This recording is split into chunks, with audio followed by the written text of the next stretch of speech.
So do you do the intro screen or anything? Or? It's at the intro screen now.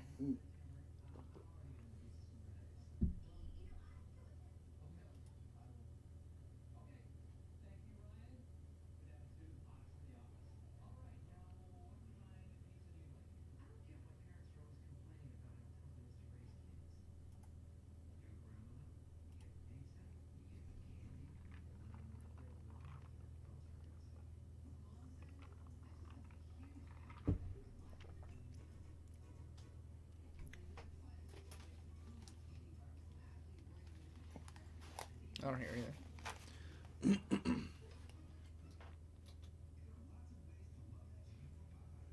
I can hear us. You can? Yeah. I can hear us, yeah, a little bit.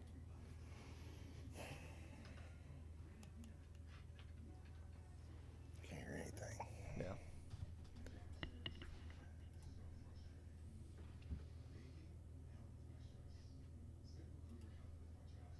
All right, I'm just going to go.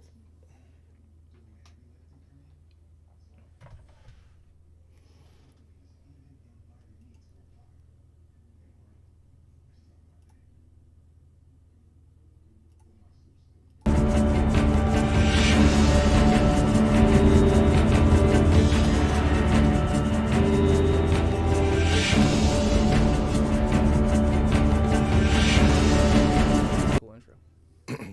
Why, thank you. Yeah. Hey, well, hey, at least I have a cool intro. Yeah.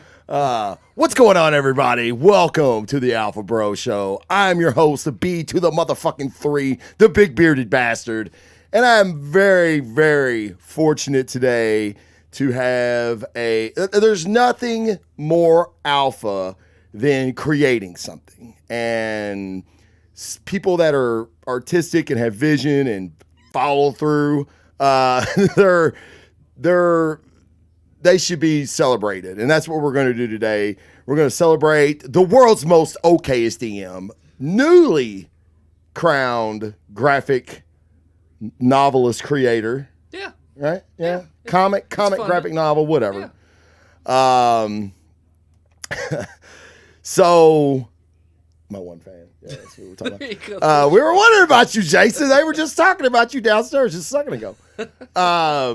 Yeah, so Dennis Robinson from the Botched podcast, uber popular D&D podcast. If you've not listened to it, give it a shout. But Dennis had told me about this idea that he had about some fucking werewolf dude that couldn't die, and it's all I heard about, and it is actually something now. It is actually coming to life, and a pretty successful first Kickstarter. I'd say, yeah. I'm actually pretty blown away with the reception that it got. We raised $3,200 in like the first 3 days of the Kickstarter, and then like Kickstarters, everybody knows nothing happens in the middle part.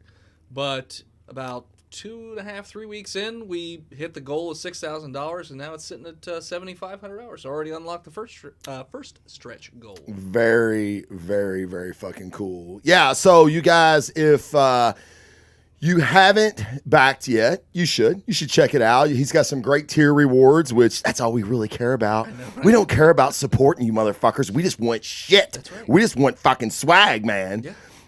So you can go to the Facebook page of the Alpha Bro Show, and I have a link. I'll post another link after the show tonight, so you guys can definitely find it. But tell us about the name of the project and where they can find you at. Sure. So the name of the project is Lycan Solomon's Odyssey, so you can search for it on Kickstarter, or you could just go to www.hiveheadstudios.com. That'll redirect you right to the Kickstarter, so you don't have to go look. Awesome. Yeah, very cool. So, again, it was Dragon Con, what? 2017. 2017? That was my first Dragon Con. So that was my first Dragon Con, obviously. Okay, so, we're walking around the exhibitors hall, and, Dennis is telling me, wow, man, I kind of got this idea. And for the next 4 hours, he told me about Solomon's Journey. And I'm like, yeah, man, that's cool. I don't know what it looks like because, again, I'm one of the most least creative people you ever meet in your life. And I was like, that sounds very cool. Like, who doesn't like werewolves? You know what I mean? And then you talk about this spanning like this centuries. You know what I mean? So there's story after story after story you could pull from that. So without giving too much away, tell us what is Solomon's Odyssey. Solomon's Odyssey. Sure. So, as we were saying, it's the story of the world's first werewolf. So, as you mentioned, it's a part of a series that's going to span over different time frames and like different mythologies and folklores and societies and stuff like that. So, this first book actually takes place in 8000 BC in what's currently Saudi Arabia. So it's that time ago. So it's very, very long time ago. And then the next book will move a little bit further into the future, just a little bit further. And then the next book delves into Mesopotamia, Sumeria, stuff like that. So Gilgamesh shows up. Fourth book is ancient Egypt. Fifth book is going to be Greece, Sparta, Troy, all that stuff. I equate that book to a Greek Avengers. Is the way. Oh, nice. Yeah. Well, that sounds awesome. Yeah. Yeah. See. You would like Heracles. See. Yeah, I like Heracles. Yeah, you'd like. Yeah, I like. Boy. See, I told you. Cat. Fucker. So yeah. So it is about Saint Christopher. It's not about Saint Christopher. So, internet beef. So do you know who Saint Ding, Christopher ding. is? He's a saint of Christopher's. There you go. There you go. You nailed it on the head.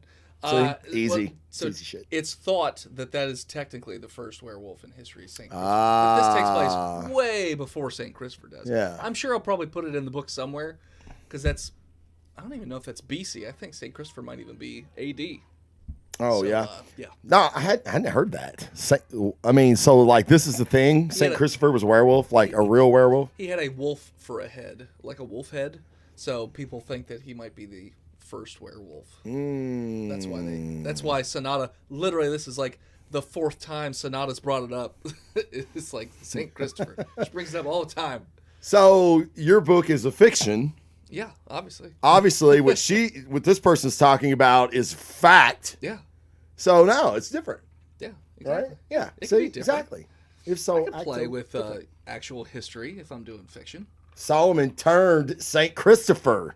See, in my book, he can't make other werewolves. Boo! I want my money back from my Kickstarter. But there are other types of werewolves. Ah. So now this will get explained later in the series or whatever. So like I like a lot of werewolf stories and mythologies, but like if you look at movies, they all look different. So if you look at Lon Chaney's original one, it looks mostly like a dude with some wolfish features. Then if you look at like True Blood, they're 100% wolf, like no in between whatsoever. Right. So it's literally a spectrum. Some werewolves are 100% wolf. Some werewolves are barely wolf. It's mostly man. And then you have everything in between. The closer you get to dead center, I'm saying the more powerful they are. So the werewolves that we all, when I say all of us, I mean all of nerddom, consider the true werewolves are the Twilight series werewolves. So big giant wolves. Yes, just big giant wolves. They'll be in there. They'll be in there? Oh, okay. They're obviously on the weekend, though, because they're too much wolf. You need in between. I say the closer you get to dead center, the more powerful they are. I gotcha. Honestly, no, I'm fucking around. Nobody considers the Twilight movies anything. I was the total joke on myself, actually. But so the werewolf that I like the most, okay, or the lichen that I like the most, I think in movies, how they were portrayed. I know what you're gonna say.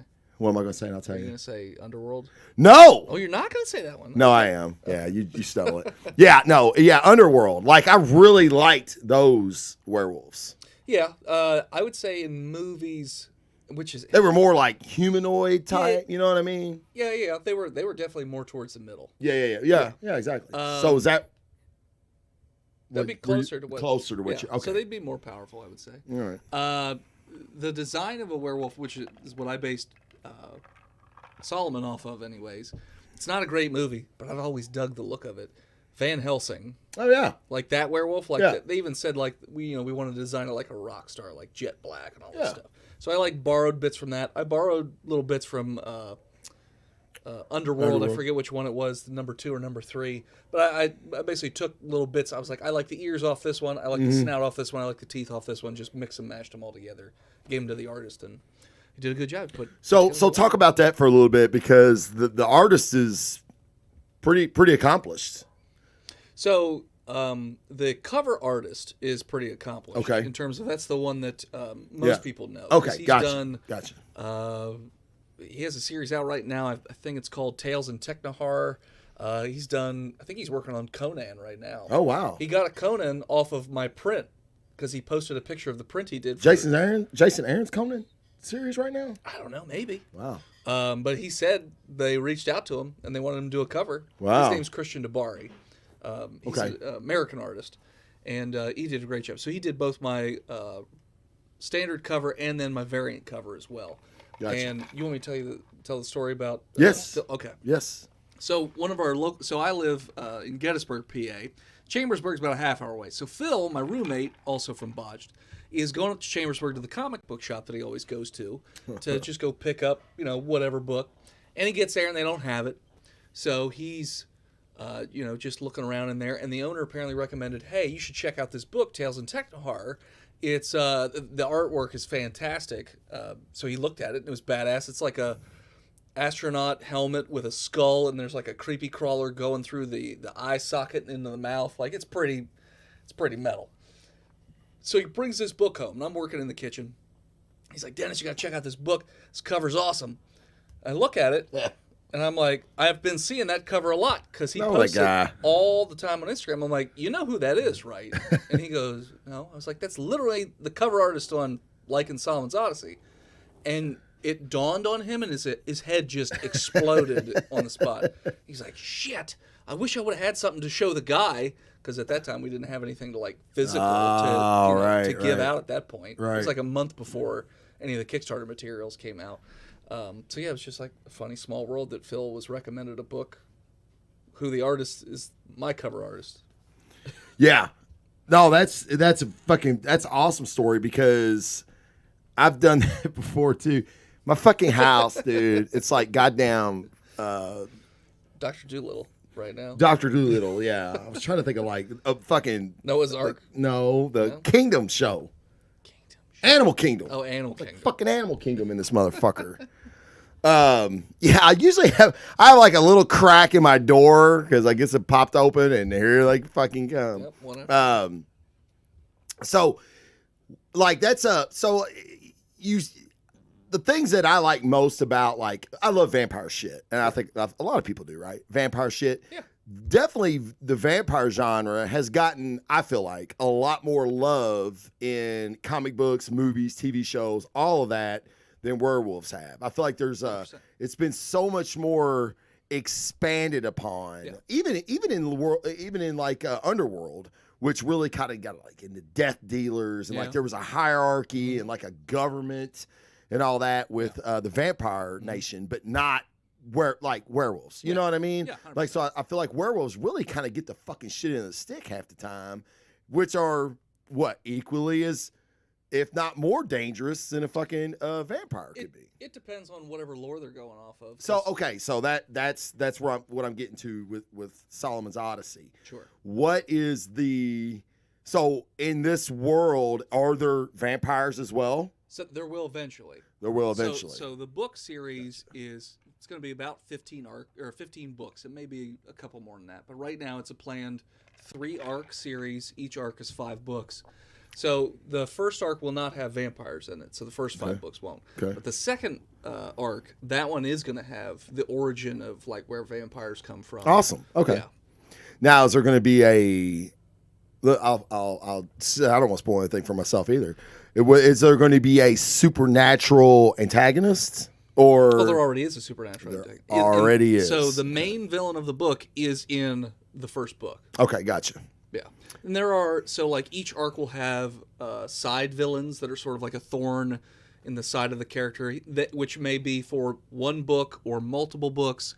But the main villain, he's going to be there from first page to last page. Awesome. Okay, good deal. Yeah. Is so the people that are going to get this first book, which is how many pages again? 60 pages of the actual book, then a couple Kickstarter extras, and then art pages. That's a lot of fucking pages. 10 art pages, like concept art, stuff like that for extras too. So it'll be Probably about 72 pages total. Wow, man, and for a cover price of what? 15. Wow, that's Digital that's a 5. fucking bargain. Digital 5. So. Digital 5. What's like that mean? $5 for digital. So. 15 for physical. Yeah, fuck 5 that. digital. Fuck digital shit. I see. I personally. I gotta have the book, man. Yeah, I like the physical. I like having it in front of me. So this is what's weird. Okay. This is the evolution of me in reading. So like I love, like, as Dennis can attest, I have a fucking comic book room to my right that's, I don't know. There are at least 50 boxes in there. It's 50 small boxes at least. And so I've got to have the comic, right? But now what I do is I still buy comics every week. Yeah. But I read on my iPad. I read them on my iPad. It's interesting. Yeah. It's dumb is what it is. Yeah. So this is typically what I like to do. I like, right when I go to bed, grab my iPad and I fucking read my comics. And I do it till I get sleepy and I fucking go to bed and I have little comic book dreams. Well, it's probably better because if you fall asleep while you're on your comic, you might, Drool fuck on up it your comic. and or drool fucking crease a corner. it. Exactly. You don't want to do that. Fuck You don't no. want to do Done it. that. So yeah. Done it. Got the but I fucking mean, t-shirt. The iPad's just a convenience thing. It is convenience, but I'm always like, people are like, oh, nobody reads comics anymore. It's all bought online. I'm like, well, you're fucking stupid then. You know what I mean? I'm like, yeah, shit, I do it too. You know what I mean? But I still buy the comic. And when I do, so like DC's doing this thing now, it's called Black Label, which is a big, like it's a oversized comic book. It's not, it's like magazine size. Yeah. And I like really dig reading those. You know what I mean? Like on the iPad just doesn't do it justice. The big pages, and it usually got like just fucking all-star artists and writers on them for the most part. Bat Junk, which was debuted in DC Black Label Batman. I can't remember the name of the title, but yeah, we got to see Batman's dick for the first time, which was not very impressive. I feel like I can be Batman now. Let's put it that way. So you were hoping he was Mandingo. Oh my God, yeah. Like I'm pissed. Like he's like the artist, it was like, oh, I'm gonna make Batman's dick.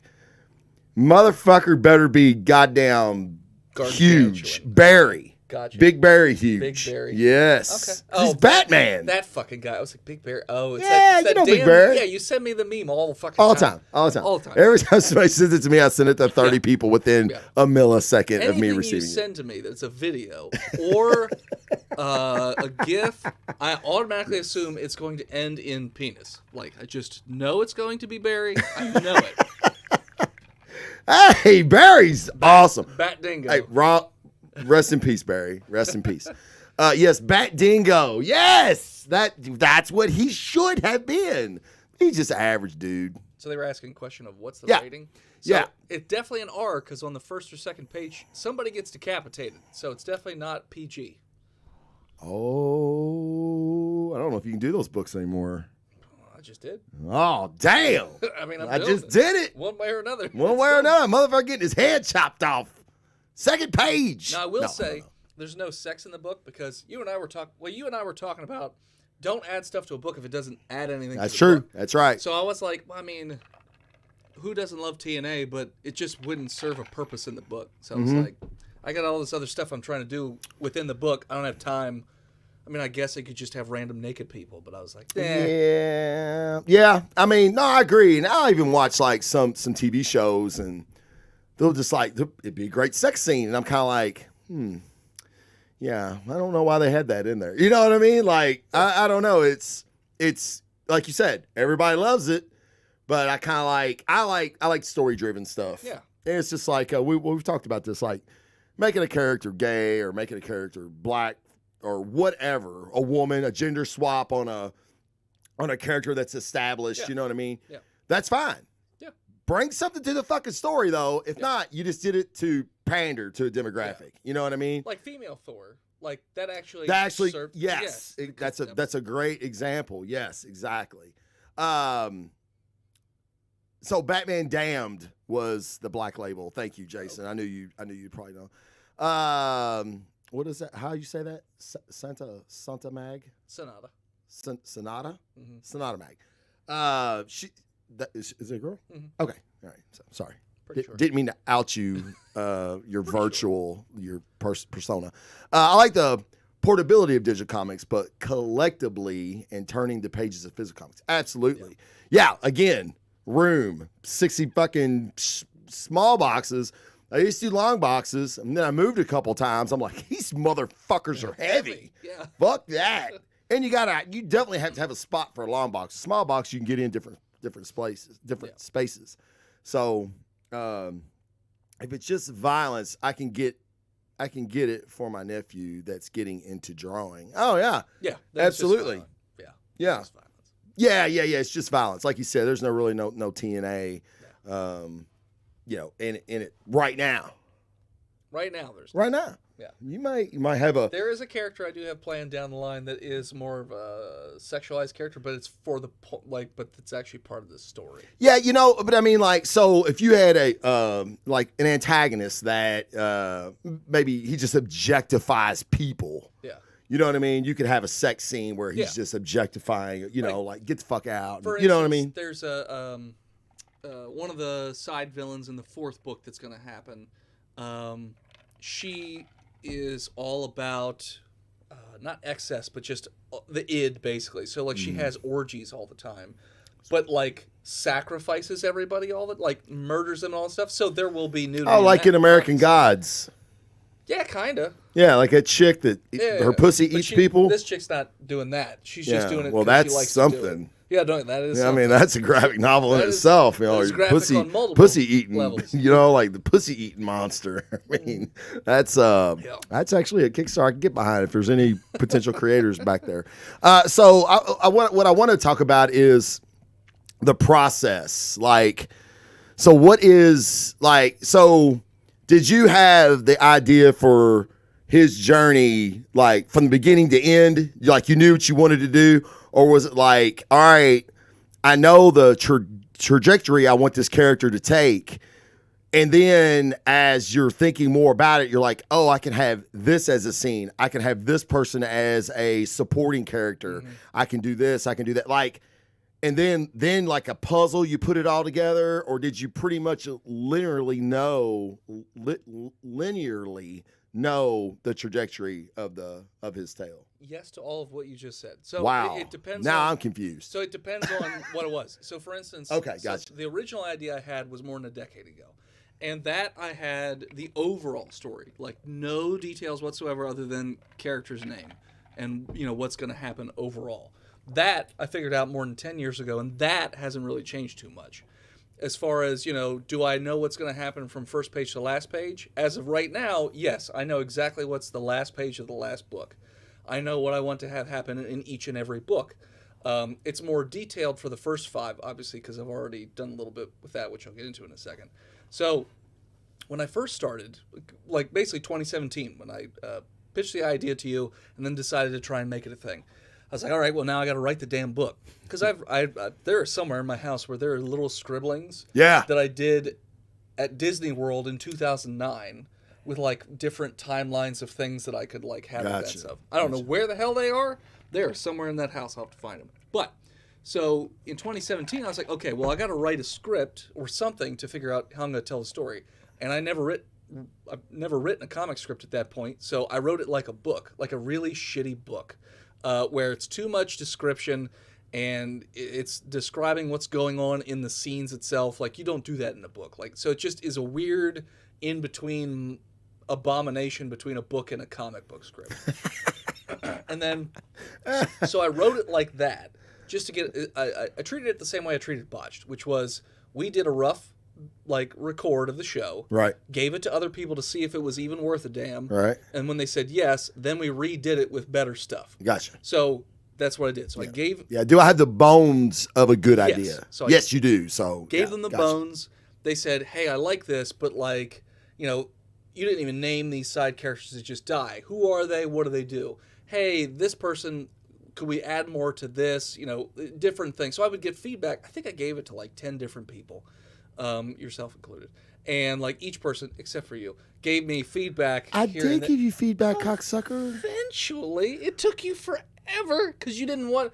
Guys, Oh, his Democratic side's coming out. So, He said at first got- I didn't. Now he's already said admitted that. that I did. So I've got text proof of this. Okay.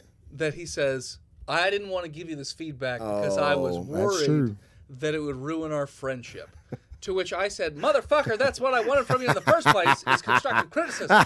Give me the goddamn thing. So, and like most of his criticism was criticism that others had given too, or that I already I'm not very thought of. original. So it was like, okay, well, there was a couple things that were different. But so so that's, how the first rough draft sort of happened. And then who would become later on my first editor recommended that I reach out to this other guy who's an official editor and gave him that super rough stuff. And that guy says there is absolutely nothing redeemable about this story, character, or anything. But if you'd like, you could pay me $1,800 and I will teach you how to write an actual story. Not yours because it sucks, but another actual story. To which he mentioned that he wrote Faust. And that he helped make the movie Faust. I've seen the movie Faust, so I was like, your opinion's not. Yeah, that movie sucks. Yeah, but so I was really downtrodden. I decided I wasn't going to do the project anymore. And then Phil of all people was like, if you don't do this fucking book, I'm going to be incredibly disappointed in you. So I was like, okay. Oh, good for you, Phil. So then Henri, the name of the first editor.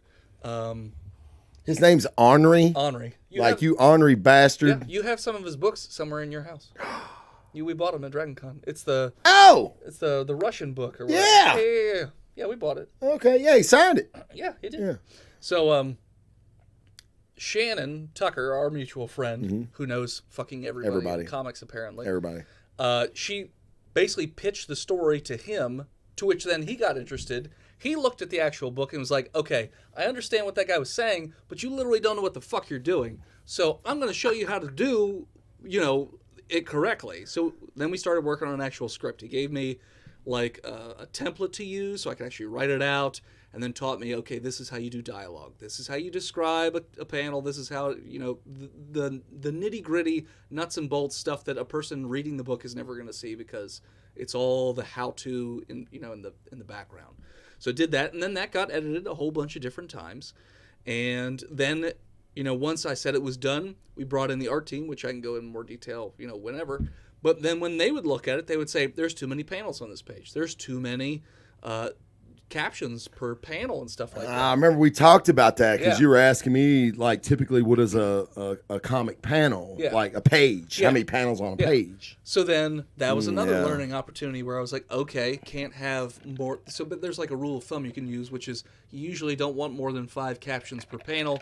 You don't usually want more than like 6-ish panels per page unless you got a whole lot of little teeny tiny panels. But even then, you don't usually want to go that way for something like what I'm doing. And you don't want to go too little unless you have something really awesome to show the reader. You usually want to go more than 4 panels. Unless it's something really cool and then you're doing a single panel. Yeah, Like splash page. Yeah, splash page. Or a splash page is actually 2 pages. 2 pages, Like, yeah. make a big image. Yeah. Splash. Which this book does have a splash page. Ah, look at you. It's in there. Nice. So then it kept getting edited and edited down and stuff like that until you finally get to a final script where the book is all the way done.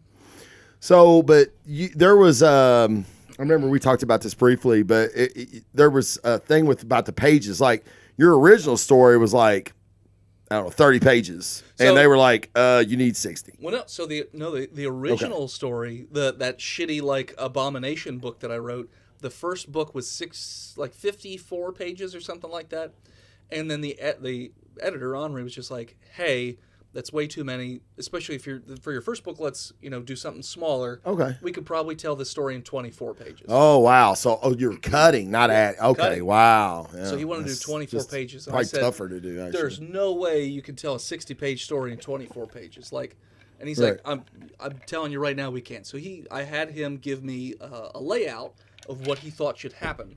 And I didn't like it because you had some characters appearing and dying on either the same page or the next page. I was like, no one's going to give a shit about these characters. Right. So then I wrote an outline, which he was like, I don't know about it. So then I wrote the actual script, and when he read it, he's like, okay, that actually works a lot better because you do have character arcs, and you do get to know the characters, and some characters die, and some characters don't, and all this other stuff. So there's more weight to things.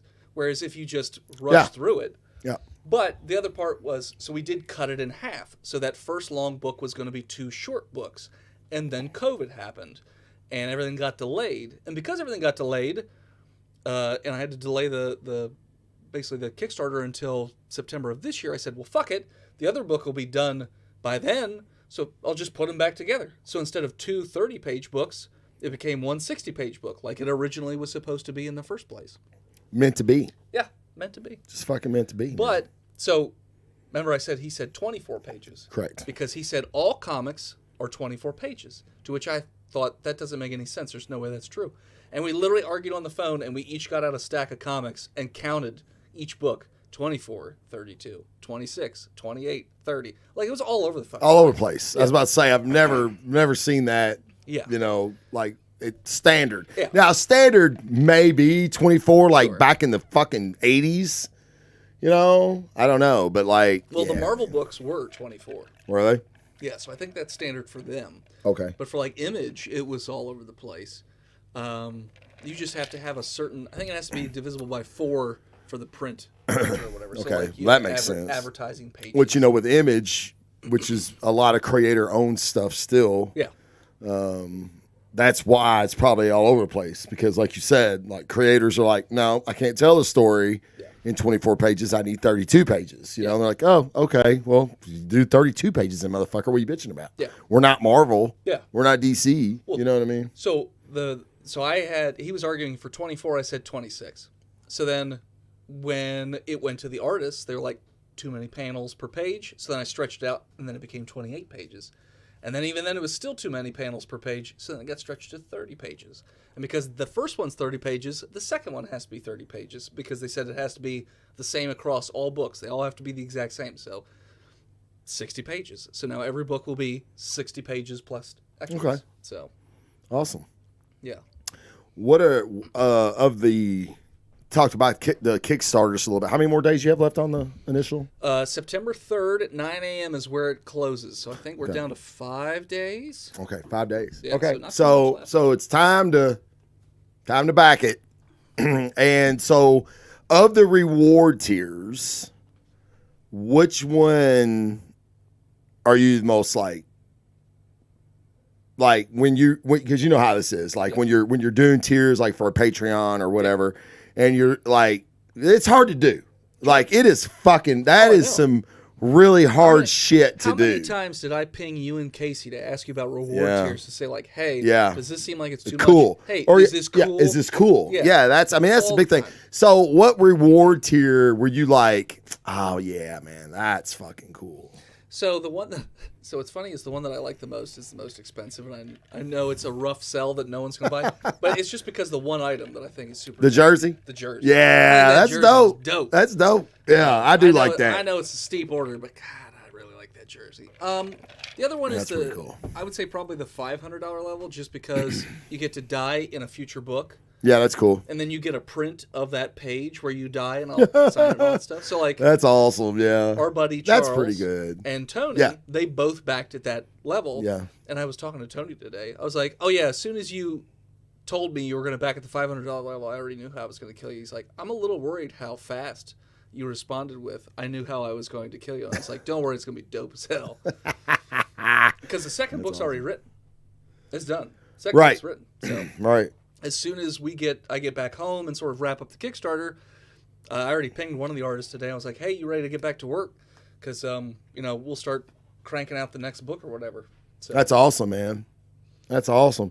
It's like, again, people that create things, like, I don't know. I'm always amazed by people that play music and they're artists. We've talked about that before. Like, man, like, this dude can draw. And I've been to conventions. I know you've probably seen it too, where you're talking to an artist, and then, like, they're like, "Oh, hey man, let me, I'll sign your book." And they sign a book, and they're like, "Hey man, I'm gonna do a little sketch real quick." Yeah, and it's like a fucking like, dude, how the fuck did you do that in 60 seconds? That's insane. I was watching a guy do that this year. Yeah. At Dragon Con. I was like, that's Oh yeah, it's crazy. It's crazy. Like I'd do anything to be able to do something like that. Yeah. So it's very, very cool. So guys, hit that Kickstarter up. Look at the reward tiers.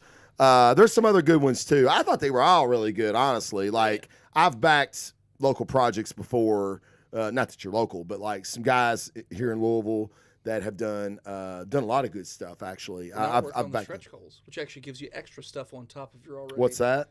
Stretch goals? Oh, stretch goals, yeah. Yeah, so like, for instance, so we already unlocked the first one, which was an enamel pin. So everybody who got the physical version of the book will also get this enamel pin just added on. If we hit the next one, which is, I think, $1,000 away right now, everybody who ordered the T-shirt level up gets a hat, which is this black hat with that lichen font across the top. It's pretty that's awesome. Yeah, that'd be badass. Yeah, so then the next reward tier is like you get little extras added on to the cover of the book, so like glow-in-the-dark font and like metallic foils and stuff like that. So literally, again, everybody who bought the book gets a physical one. Hardcover edition, same thing. So that was another thing, because like again, I've backed projects before in the past, and I really thought that your rewards were maybe some of the best that I've seen in a Kickstarter. So if you're thinking about a Kickstarter, go to Solomon's Odyssey, go to Dennis's Kickstarter and check out how he structured his rewards. If you want a good template on cool shit at a very good backing price, a very good entry price, because every one of them I feel like, fuck, that's a good deal for that. Fuck, that's a good deal for that. Like, again, you want to back a project, sure, but hey, we all want motherfucking swag. Yeah. So it's like, oh, damn, a jersey. Oh, I want a jersey. So, I mean, those are cool things and like, I've never seen anybody fucking give away a jersey before. How did you come up with that? So, it was funny. So one of our patrons, Big Jim, he's for Botched Podcast, he's always coming up with stuff and sending it our way. So literally, he reaches out and says, hey, there's a thing we want to do. I think we should do for one of the patron levels is to give them a jersey. And he said baseball jersey. And then Phil said, what about hockey jerseys? And then we started looking into making custom jerseys for that. Yeah. And then that idea got stuck in my brain. And I was like, oh, man, you know how cool it would be if we had like a black with some red trim and some white, font and this and that on it. I was like, that'd be a pretty slick looking jersey. And then my art friend, Emily Swan, she and I literally sat down on Zoom and we just started custom making this jersey. So it's got like chief financial backer on the shoulders, and like there's a baseball version and a hockey version. Oh, wow. So if some people want one over the other, they could do Who's doing the actual jersey? Oh, we would get it custom made. Yeah, wow. Where it'd be like, it wouldn't even be like the plastic font. It'd be sewn in font. Sewn in font, yeah. That's awesome. Yeah. How you say it again? Sonata said, my first Kickstarter, I'm calling them stretch marks. So, like, people love different titles for stuff. Like, I can't tell you how many times, like, because I've done, a few interviews for the Kickstarter and whatnot, and people will comment on the titles of the tiers and how much they like the titles. So, literally, people dig just changing the name of stuff and not having it be a boring, Absolutely. Like, people really like that stuff. You do. Well, I tell you, it's from as a backer, I guess. Yeah, because it shows A, attention to detail. B, you put a lot of thought into this. Like, you didn't just throw some shit up there. You know what I mean? I've seen that done before too. It's little things. Like, especially I feel like when you get into like backing comic books and stuff like that, it's like we like cool shit. Like, we all love Easter eggs. Yeah. Right? Like, I mean, I can't tell you how many videos I've watched. It'll be an Office episode that someone did a video on the Easter eggs in this Office episode that deal with Star Wars or whatever. And I'm like, oh my God, I didn't know that. Like, I find it so cool. So when you find a Kickstarter like that and you've changed the names and stuff, it makes it a fun experience. It shows attention to detail. It's like, hey, these are some creative motherfuckers. I wonder what this project is about. You know what I mean? Yeah. Like, because that basically that's what you're doing is you're wanting to see what this project is about. Another good one is Ethan Van Scribner, who's a artist fucking extraordinary. I think he's one of the top 5 best artists in comics. Mm-hmm. He has a Kickstarter for Cyberfrog. Okay. And his Kickstarter, his is one of the best. Yeah. Like, I mean, it's just the names of the rewards are fucking sick.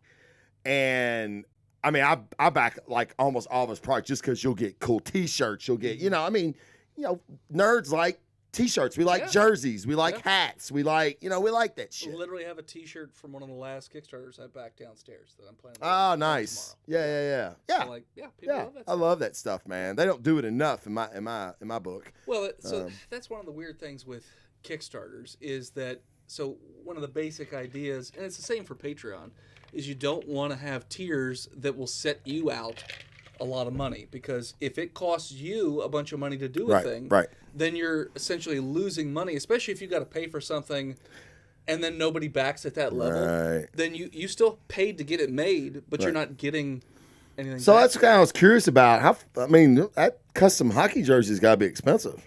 It'll be expensive, but I mean, literally. So the way I figured that out is, if anybody backs at that level, I can make it as elaborate as I want, and it'll still be. Okay. It won't be it won't be that much. Gotcha. That particular one, but so a lot of Kickstarters for comic books, the person doing the Kickstarter is usually not the writer; they're usually the artist. Sure. So it's super easy for them to do tiers because they'll do I'll do custom prints. Oh, yes. I'll do this. I'll do that. When you're the writer on the project, it's a lot harder. So, for instance, I had to basically pay the guy who did the cover art to then also do prints, which again is another cost, because that you got to pay to get that drawn, and you got to get paid to get colored and all this stuff. So that adds up. What about? And I know it's probably too late for this Kickstarter, but so just thinking about that, because you're right, I never really thought about that before. A lot of writers don't do Kickstarters; it's usually the artist. What about the next Kickstarter you do for book 2? Mm-hmm. You do not a novella. I forget what it's like, a very, very short, like a 3-page story on that person as a character in the Solomon universe. Okay, so this character comes across in Solomon's world somewhere, and it's just a short story of an interaction. Sure. You might Solomon might kill a motherfucker. Yeah. He might, you know what I mean? I guess it wouldn't. It's not too labor intensive for you. No. And it really, I think that would be fucking cool as shit. So I guess I kind of thought along those lines with the be somebody who dies in a future book. Yeah, similar to that. Yeah, because people love that stuff. They love to show up in books and then get love it. Like I looked that up on a lot of Kickstarters. And people love it. Now I would rather be reoccurring, but it's cool. Yeah. I'm a reoccurring character. I can have you die in every book. I'd be happy to. I'm like Kenny. Yeah, that's right. I'd be happy to kill you. They killed Travis again. You bastards. Oh man, that would be awesome. Yeah. I love that. But in fact, the next book I may even bring that tier down, the dying in the book, a little bit. I struggle with trying to figure out how much to charge for stuff, basically. Sure, that's tough. Because you don't want to make it too low. Nope. Because if let's say that one, the death one, let's say I set that at $100, and that gets backed like 50 times. That means I have to somehow put 50 people into the book to have them die. No. Okay, that I don't. Oh, you're talking about yours. Mine. Okay, yeah. My idea is like yours could do that. Yeah. My idea is like you're not canon in this universe. Sure. You know what I mean? You're a multiverse character, basically. Sure. You know what I'm saying? Yeah. Yeah. So no, you can't. That's true.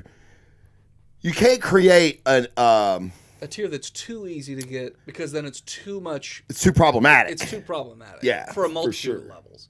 Like if I did the jersey one for like $20. Then I'd be out like 30, 40, 50 bucks every time somebody backed at that level. So it's like, it's one of those things where you have to look at, what is the cost, the flat cost of whatever it is that you're making, and then also go off of that a little bit, like build from there. But yeah, so it's like I said. I think it's easier for artists because they can add a lot more Sure. tiers specifically for art. Cause They give awards. Everybody loves that stuff. Love it. As a writer, all I can do is like, hey, I can write you a D&D campaign, or hey, I can write you a D&D, which is in there. I do have 2 tiers that are specific for D&D. I was about to say you do have something like that. Yeah. So funny story when you talk about that. So Scott Snyder and Greg Capullo, who in my opinion are probably the best duo on the Batman book ever. We went, Big Sam and I were in Cincinnati. We went to they had a panel. Okay. And it was only because we did the Snyder Capullo experience. Gotcha. It was only a panel for us. So not everybody could go to it, which was really cool.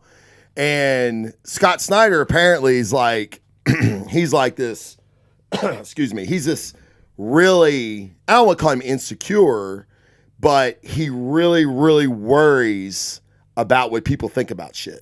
Interesting. And yes. And it was really interesting to me because I'm like, wow, like I'm up here feeling bad for this motherfucker. Like, and I forget what it was he did. It was something to do. It was on Batman. He did something. I can't remember what it was. I didn't think it was that bad, but it caught a lot of backlash. Okay. And, him and Greg are, on the panel together and they're buddies. And Scott calls Greg and he's like, dude, like, man, how do you handle this, man? How do you navigate, like, when somebody fucking, like, doesn't like something that you do? And, like, how do you, and he said, Greg went, yeah, man, it'll be all right, man. They'll get over it. It's all right, man. And he goes, you motherfucker.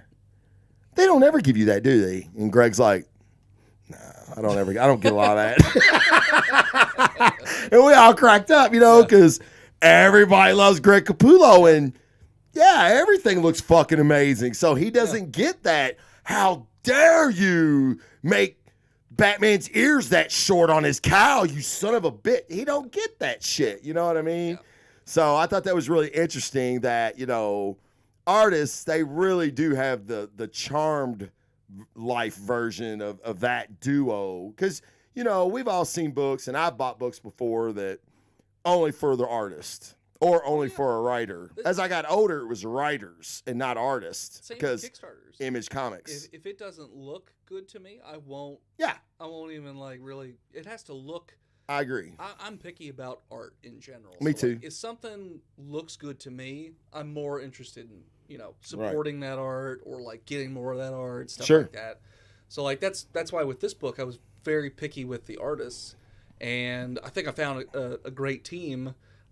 Salvador Donaire, he's in Spain, and then Ezequiel Dominguez is the colorist. He's out of I forget where in South America, and then Joel Saavedra, I think is how you say his last name. He's I can't even remember where he's out of, but like they're literally all over the world. But I say this on everybody I talk to, which is even if my writing sucks, at least the book's pretty to look at. Right. Yeah. Hey, and that goes along. I mean, it's a graphic novel. It's a comic book. Yeah. I mean, and again, one of the reasons I feel like Capullo and Snyder were so good together is because Capullo's art matched Snyder's writing style. Mm-hmm. And I've seen great books where mega artists and mega writers collaborated, and it was garbage. Yeah. It still was pretty to look at. Sure. But it was garbage. Yeah. Now there's some books that I've read. I don't. It's weird. I'm trying to think of a book right now that I've read. Okay. That I was like, oh, that was a great story, but that art sucked. You know what I mean? Like I'm trying to think of my head, but I remember you saying it numerous times on Blazing Defender. Mm-hmm. I'm trying to remember. Maybe one of the Vaders. Yeah, because you didn't like the style, like the helmet or whatever. Yeah. Certain issues. But that does happen too, where it's like it was Karen Gillan's Darth Vader series. It wasn't Salvador LaRocca. It was fuck, I can't remember now. Yeah. But you're right. He rounded Vader. Rounded all the edges, yeah. He rounded all the edges, and I'm like, what the fuck are you doing? Yeah. And that all the Vader series pretty much were some of the best things Marvel's done. You know what I mean? Especially since they got the Star Wars universe back from Dark So the Horse. writing's good, but the art doesn't speak to you. But maybe to somebody else, it was. Right. It's, Yeah. No, it art was is still one of the a most widely subjective popular. things. Yeah, I mean, it's just like anything. Oh, Yeah, yeah. Art's one of the most subjective things, you know. Yeah.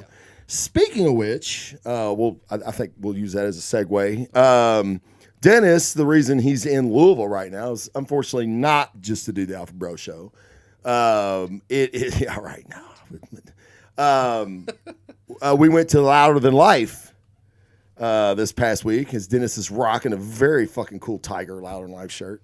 And it was Thursday, Friday, Saturday, Sunday. And we've seen a lot of fucking great acts. We've seen Metallica. Metallica performed Twice. 2 nights.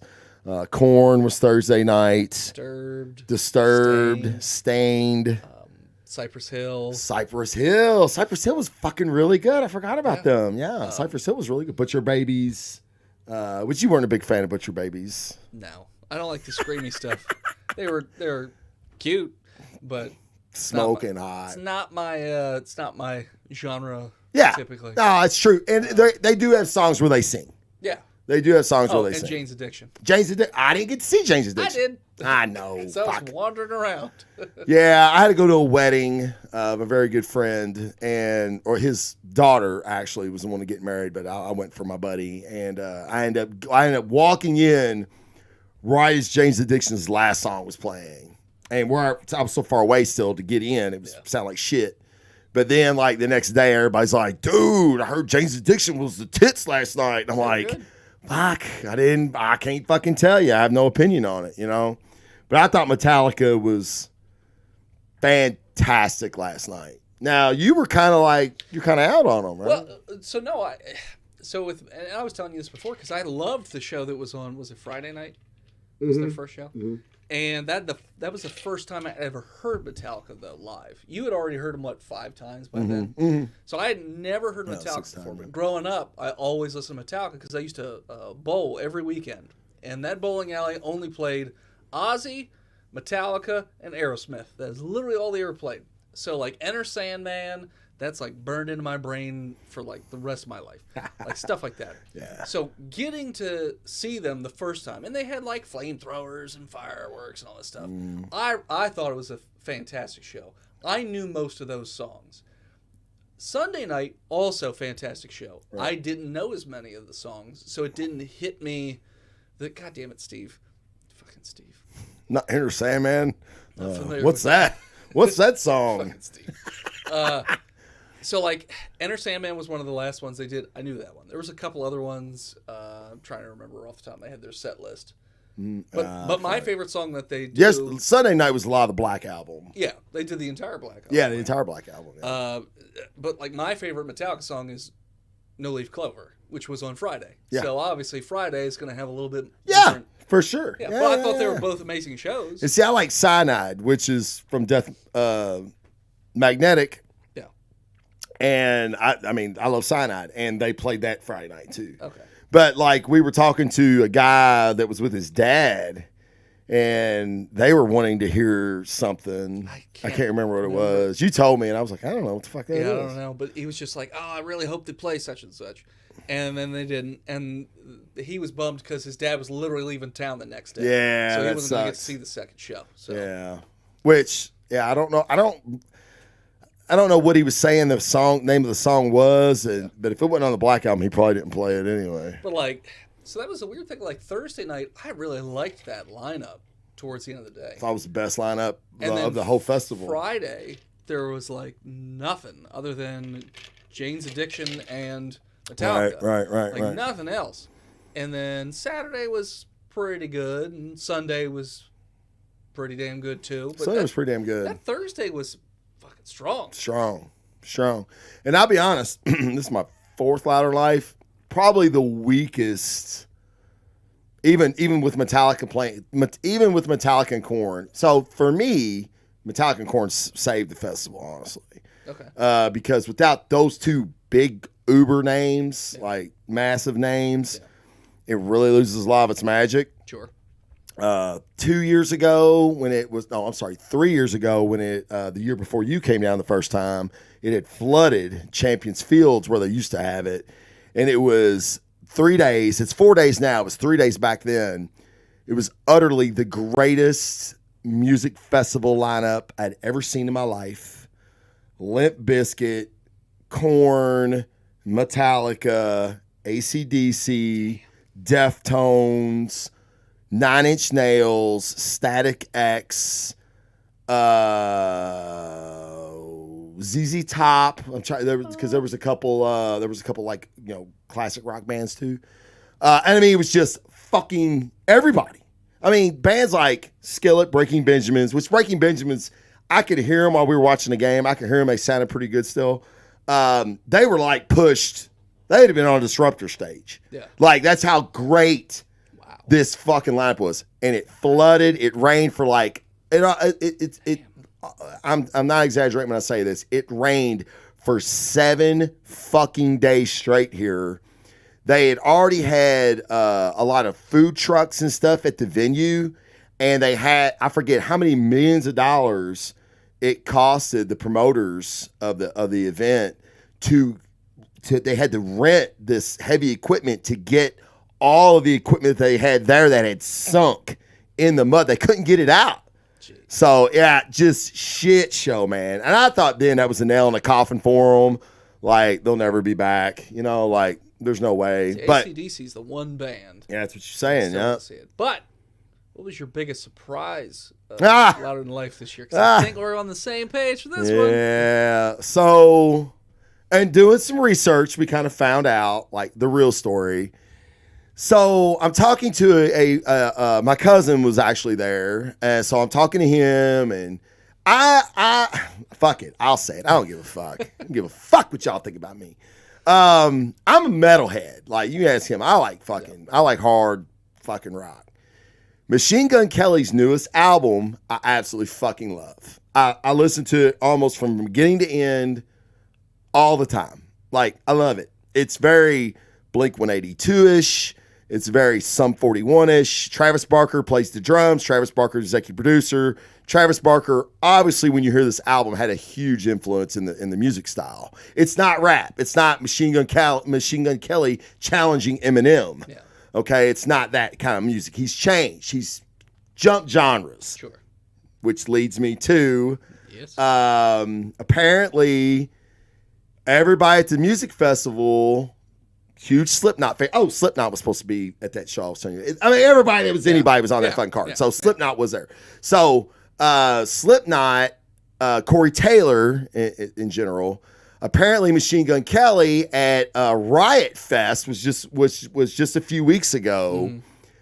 Came out on stage and basically called out Corey Taylor, calling him, "Hey, you know what's awesome?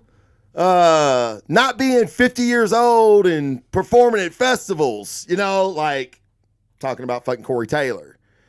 So all the fucking fans at Louder Than Life, the group of my cousin and the group that he was with, they ended up purchasing like this huge inflatable dick, blowing it up, everybody signing it. Slipknot rules, Corey Taylor for life, all this shit, and threw the motherfucker on stage. Yeah. That ain't the worst. No. That ain't even close to the worst thing. They boo-birded this motherfucker at the end of every song. Except for one. Which one?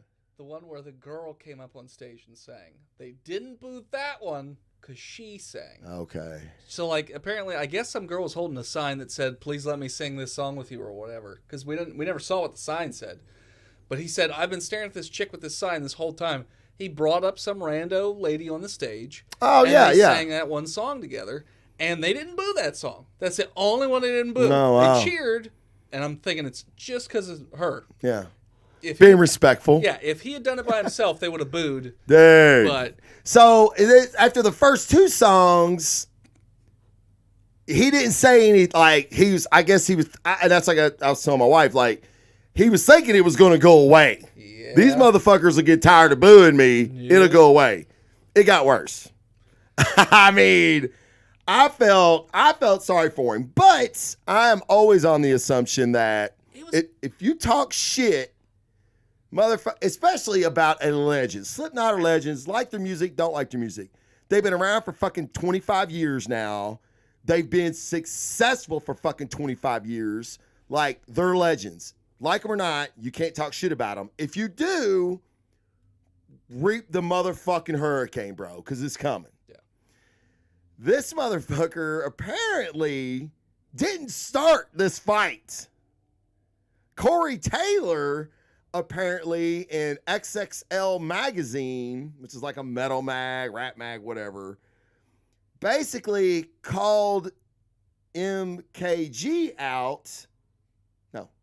Now you're calling it what that lady Yeah, I said. did. All right. MGK. MGK out by saying, you know, a guy that jumps genres, you know, because he sucked at one, so he thinks he's going to jump over to another, you know who you are, and, you know, all this other shit. He was basically talking about Machine Gun Kelly. So then, you know, I'm sure the issue comes out. Machine Gun gets wind of it. He's, you know, performing at a rock show. Riot Fest is a rock show. Mm-hmm. And he's like, man, fuck this motherfucker. I ain't no punk. You know what I mean?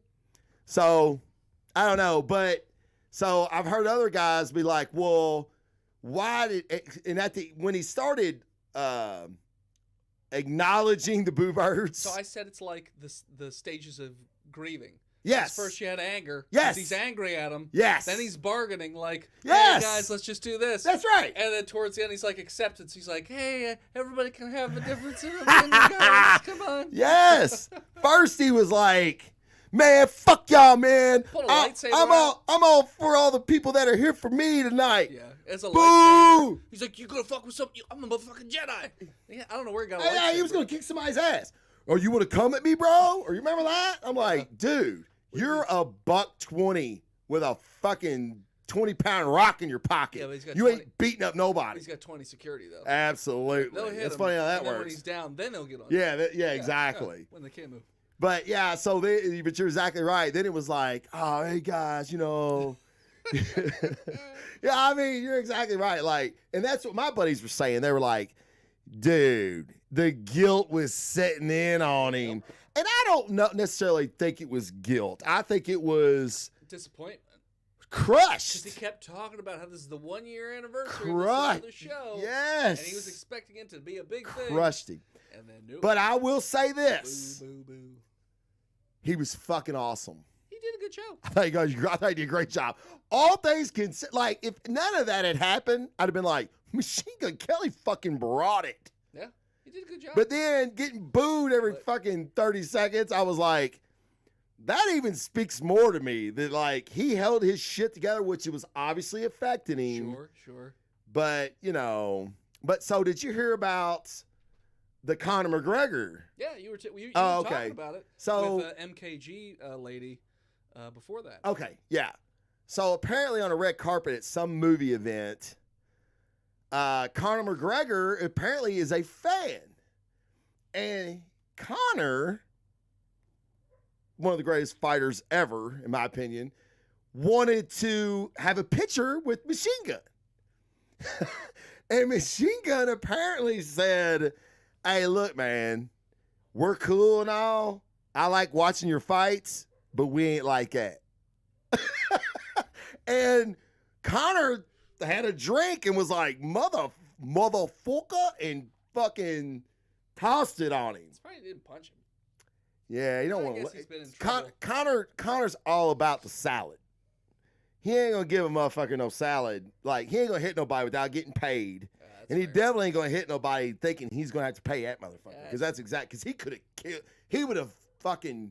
There would have been no Machine Gun Kelly Louder in Life 2 weeks prior if fucking Conor would have hit him. That's fair.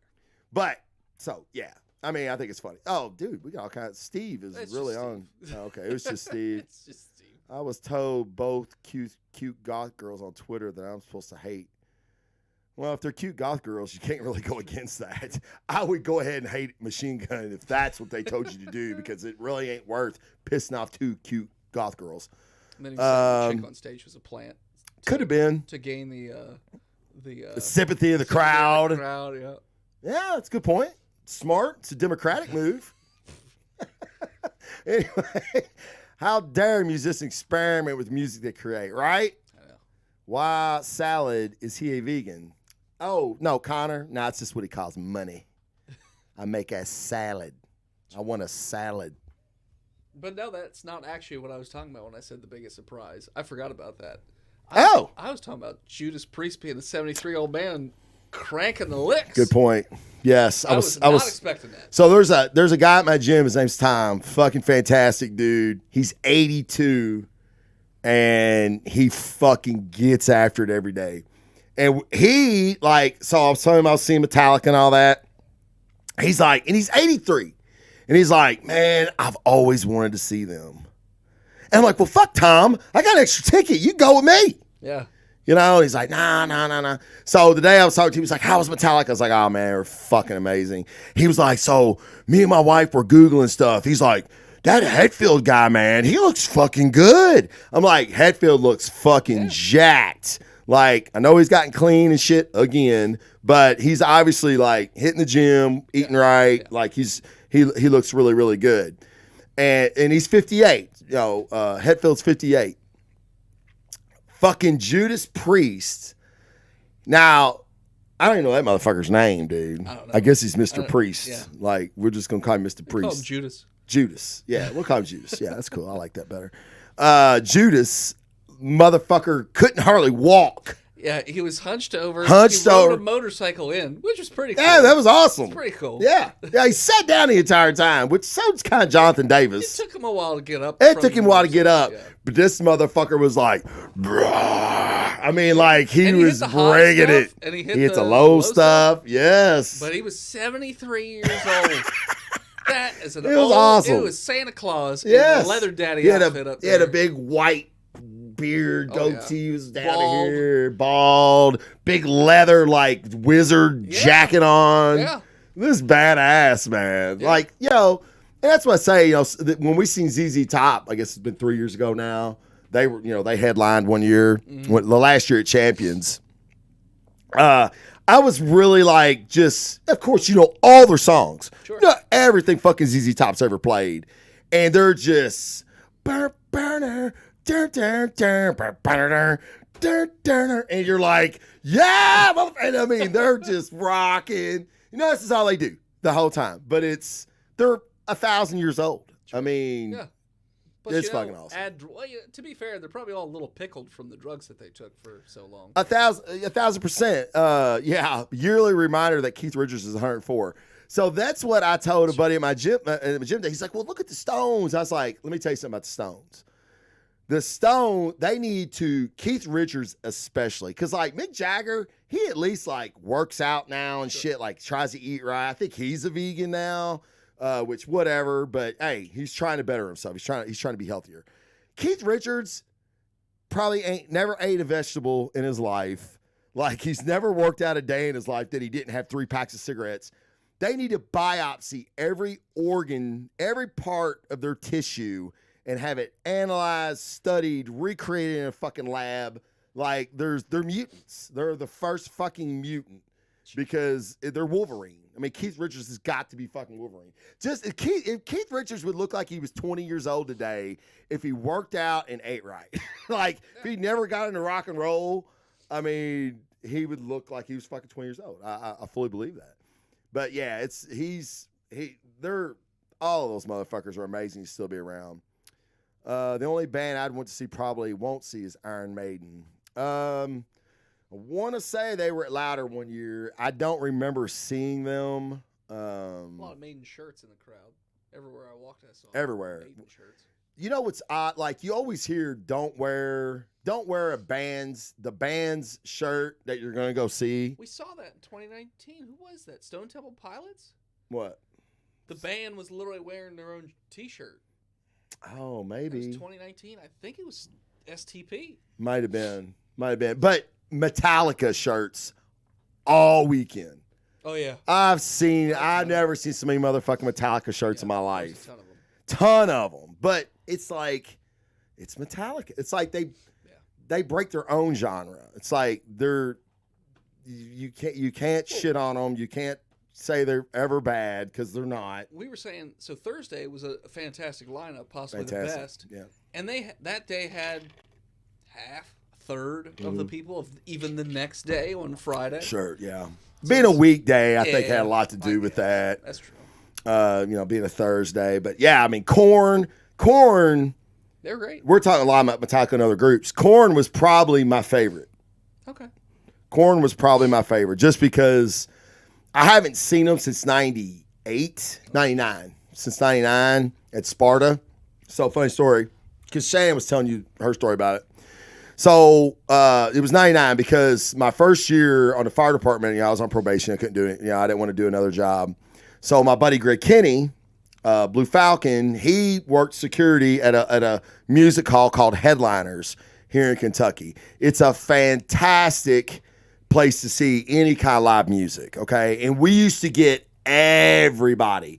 So, Puddle of Mud, Three Doors Down, Nickelback. Now, I know you're all like, Three Doors Down, Nickelback, motherfucker, dude, no. Before they went, like, pop and studio, these motherfuckers were hardcore bands.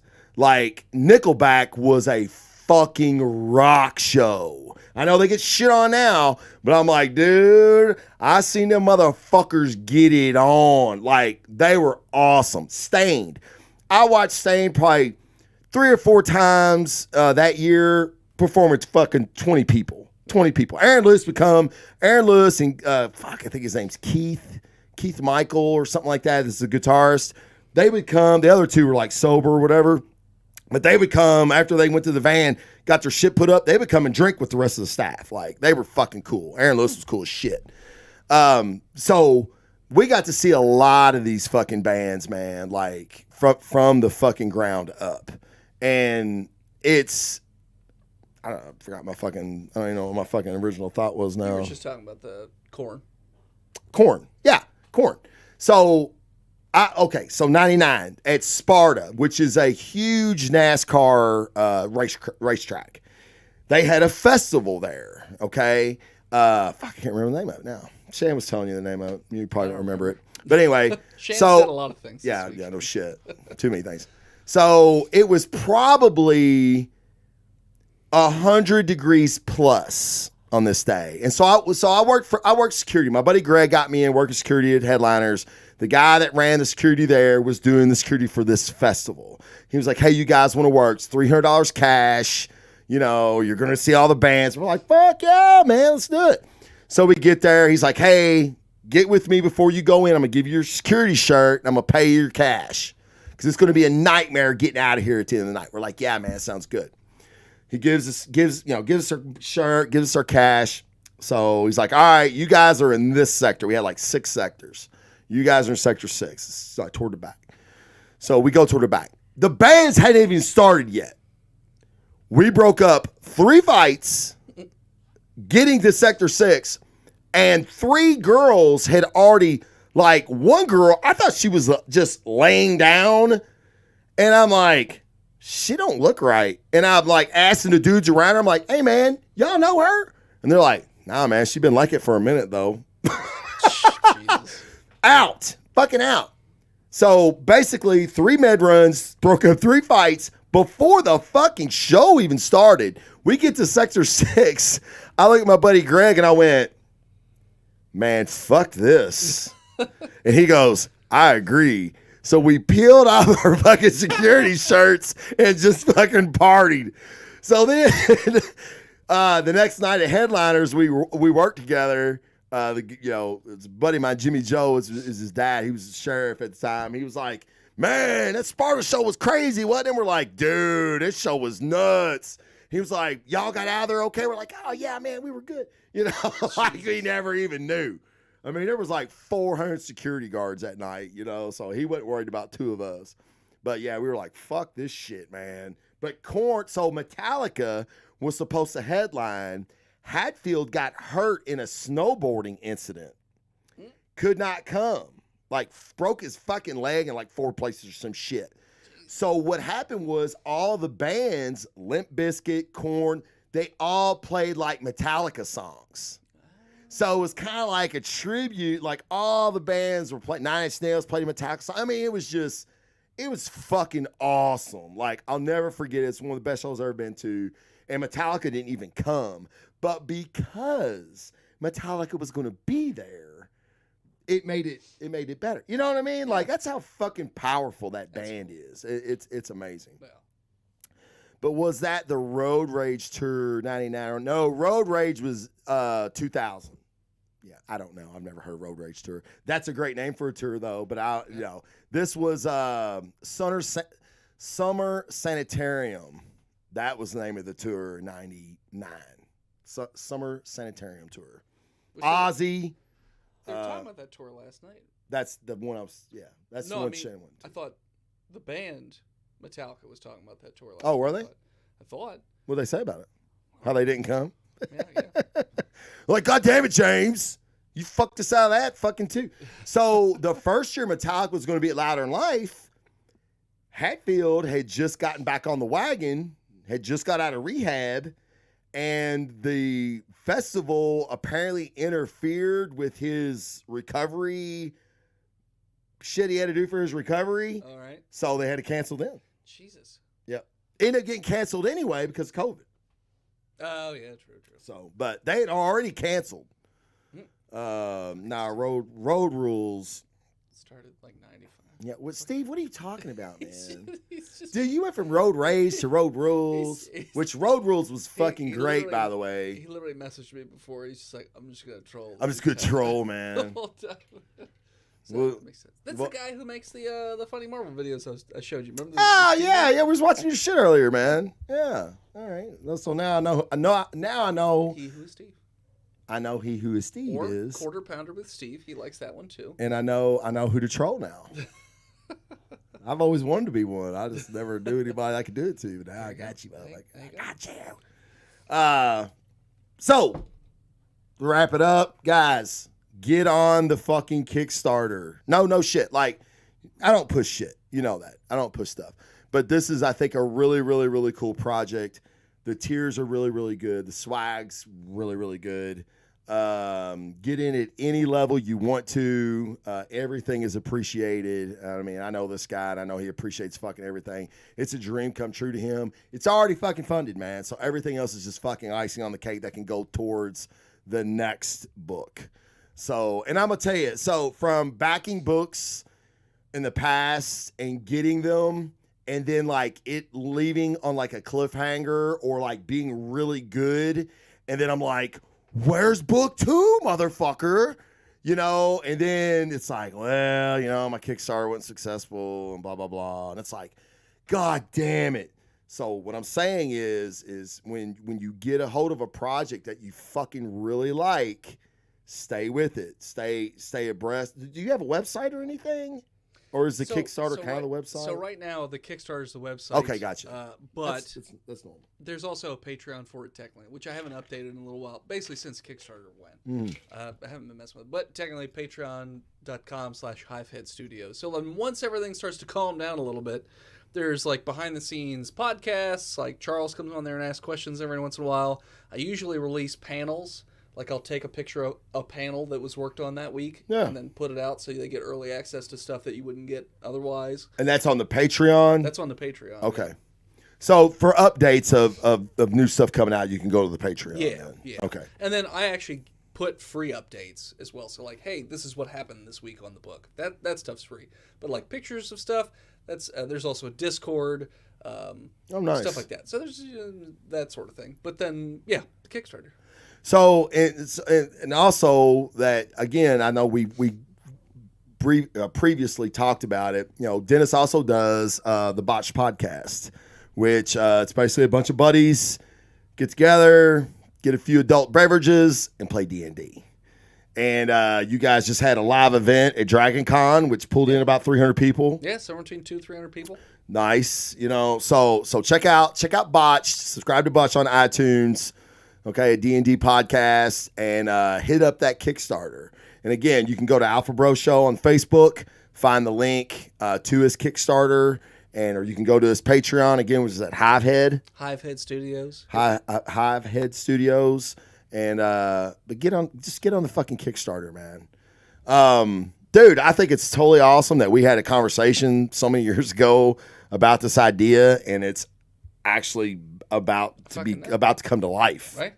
Like I'm like, this is a fucking real thing. I have to say, this is a fucking real thing, man. So like, it's fucking real. So I got here late because originally I was supposed to get here in time for Travis to cook dinner, and I got here super late because the damn Kickstarter got funded right as I'm about to leave. So then I'm like, okay, so now I got to make like thank you stuff and all this stuff, and I got a little teary-eyed when it first happened, and I have a pretty good idea that when I get that first book in my hand, probably gonna cry a little bit. Right. We'll see. GloryHow.com. Oh, so that was Kurt's title. So then he bought the domain for that. So that also goes to or no, wait. Glory How was fucking Phil's. Time Wolf is Kurt's. So I don't know. Right. I don't know. Well, who's Clock Fox? That's Steve's. Okay. That also goes there. I don't know where Glory How. That was my favorite, by the way. Oh, there it is. Clockfox.net. Clockfox.net. Well, then, Sonata Say No, delete it. Yeah. Shit, delete it. That's not Glory How goes to where. Oh. I thought it said Glory Ho at first, and I'm like, that's fucking funny. That's why Phil came up with that title, Glory How. Fucking Phil. Yeah, fucking Phil. When do you get him down here? Good luck with that. Not with his current job, you're not ever getting him down here. Ah, man, that sucks. Well, maybe I'll come up here then. There you go. I'll come up to old crazy Pennsylvania. No, you'll fit right in. I don't know. They're your people up there. That's No, what we call it. that's blue state. That's blue state. No, so this is what we say about Pennsylvania. Okay. You got Pittsburgh on the left, Philly in the right, and Alabama in the middle. And that's right. So it's literally, if you look at a political map, it's blue spot, red. Yeah. Well, that's us. That's us in Kentucky. Yeah. We're red. Louisville's blue. Lexington's blue. Yeah. And the rest of the state's fucking red. So where I live, it's all red. So you would be just fine. Fit right in. Fit right in. Me and my people. Yep. Oh, 100%. 100%. All right, guys. Thanks so much for tuning in. Again, look up the Kickstarter. It's going to be a fantastic project. We'll have Dennis back. Maybe he won't be actually live in studio, but I'll have him back on the show for sure. We get into it, and you gave me 19 pages, 18 pages. Yep, I sent you the first 18 pages. Yeah, good. I hope our friendship be the same after. But but we'll definitely have this fucking trip. We're still friends. I'm pretty sure. I don't give a shit what you say Yeah. about those first 18 pages. Yeah. So Dennis was actively rooting against my team yesterday because of his fucking fantasy team. And just like a Republican, you got to twist the facts to make it match your narrative. That's That's not what I said. You said Republican, you meant Democrat. But we all know what you mean. We all know who bends the truth. Just let Jacoby Brissett just go down the field, score a touchdown. He doesn't even have to get the 2-point conversion. But then he did. And then they did. But then he did. And then I was like, hey, as long as you guys win, I don't care. I just need those couple fantasy points. Oh, my God. I still hope you fucking get beat. And then, well, no, but if I get beat, then that means none of your fantasy guys got points either because we literally share Miles Sanders. So yeah, I only need 1 point to win.